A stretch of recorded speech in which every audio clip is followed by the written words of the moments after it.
Bonjour, moi c'est Mino.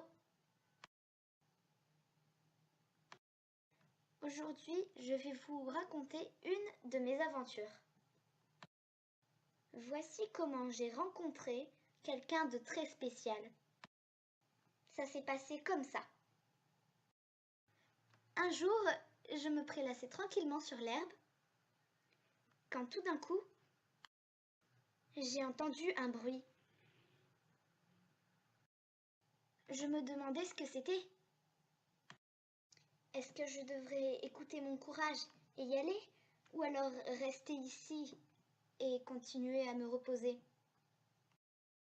Oh, tant pis, la curiosité m'emporte, j'y vais. Un peu plus tard, j'arrive devant un grand château tout gris. Je vais entrer.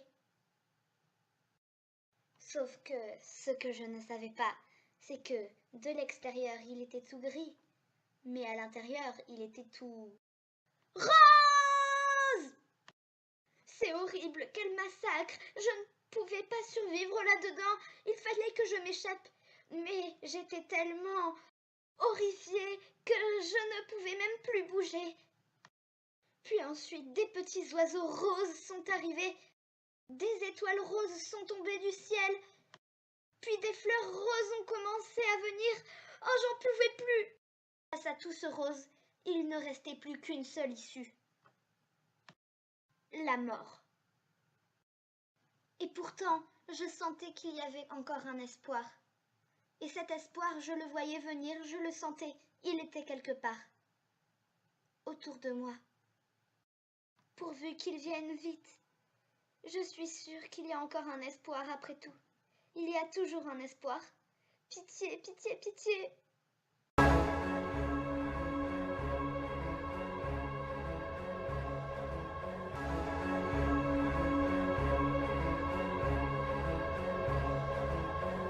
Puis il est entré.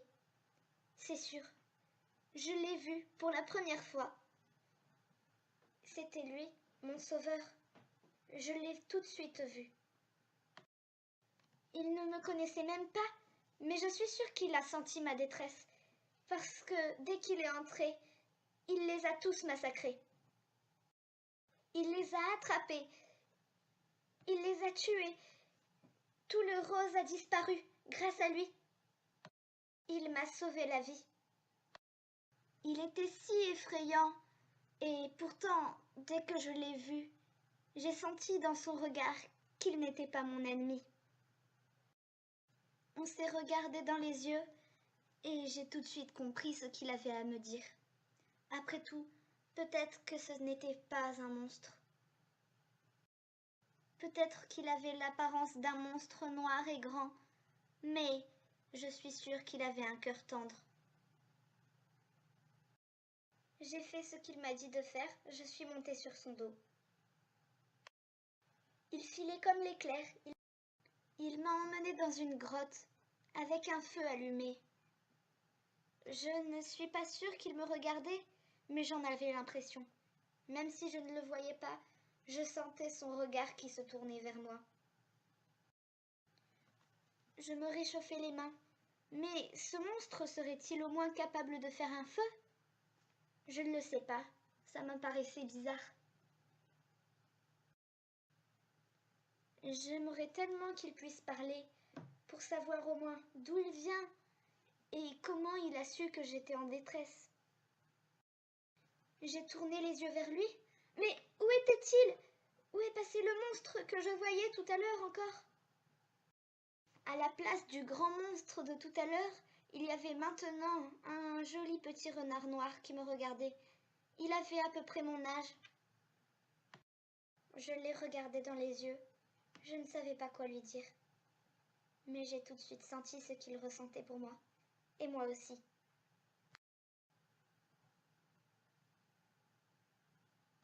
Et il s'est enfin décidé à me parler. Bonjour, je m'appelle Finamo. Voici ce qu'il m'a dit. Rien de plus. Mais de toute façon, il n'avait pas besoin d'en dire plus. Rien qu'en le voyant, je comprenais ce qu'il voulait me dire. Il m'a demandé comment je m'appelais, Je ne savais pas trop quoi lui dire. Je m'appelle Nimo. Nimo, oui, c'est ça. Non, non, non, non, désolé, Mino. Mino, oui, oui, voilà, c'est ça. Je m'appelle Mino. Euh, voilà.